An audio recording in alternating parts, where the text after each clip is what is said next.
Mari kita kenal Alkitab, karena Alkitab pembimbing hidup.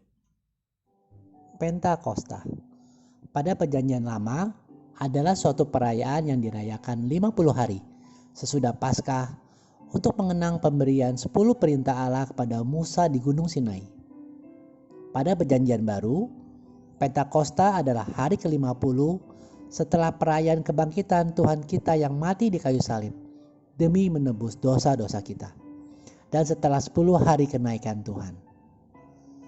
Pada hari Pentakosta, kita mengenang dan merayakan peristiwa yang dicatat dalam Kisah Para Rasul sebagai peristiwa di mana para murid dan semua orang yang percaya kepada Kristus mengalami kepenuhan Roh Kudus.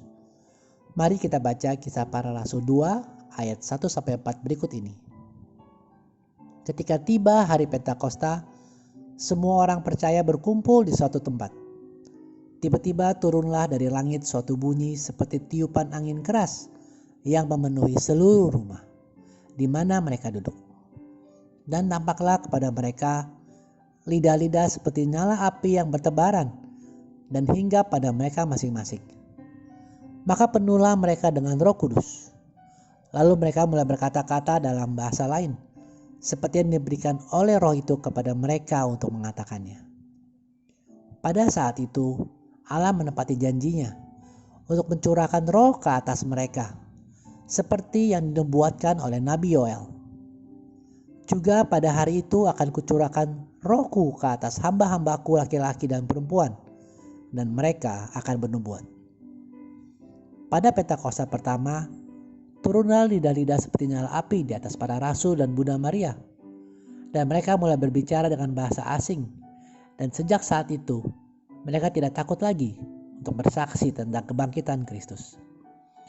Itulah Roh Kudus yang dicurahkan kepada para rasul, kemudian kepada Yerusalem, kemudian kepada dunia, dan sekarang kepada Anda. Roh Kudus adalah pribadi ketiga dari Tritunggal Maha Kudus yang bersama Bapa dan Yesus Sang Putra.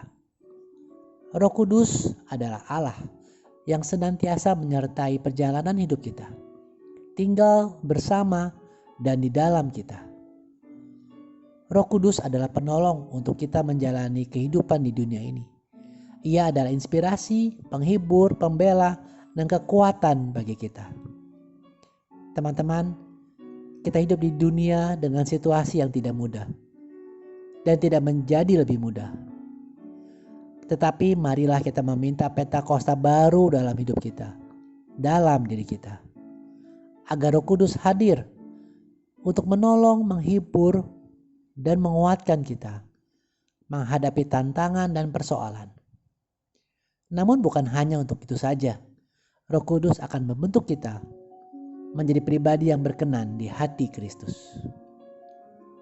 Semoga Allah sumber pengharapan memenuhi kita semua dengan segala sukacita dan damai sejahtera dalam iman, supaya oleh kekuatan Roh Kudus kita berlimpah-limpah dalam pengharapan. Hadirlah arah Roh Kudus, penuhi hati kami, dan terangilah jalan kami dengan api kasih-Mu. Terima kasih sudah menyaksikan. Mohon like dan subscribe untuk membantu channel ini bertumbuh dan firman Tuhan semakin diwartakan. Sampai bertemu pada video Kenal Alkitab Rabu depan. Kasih karunia Tuhan Yesus Kristus menyertai Anda sekalian. Amin.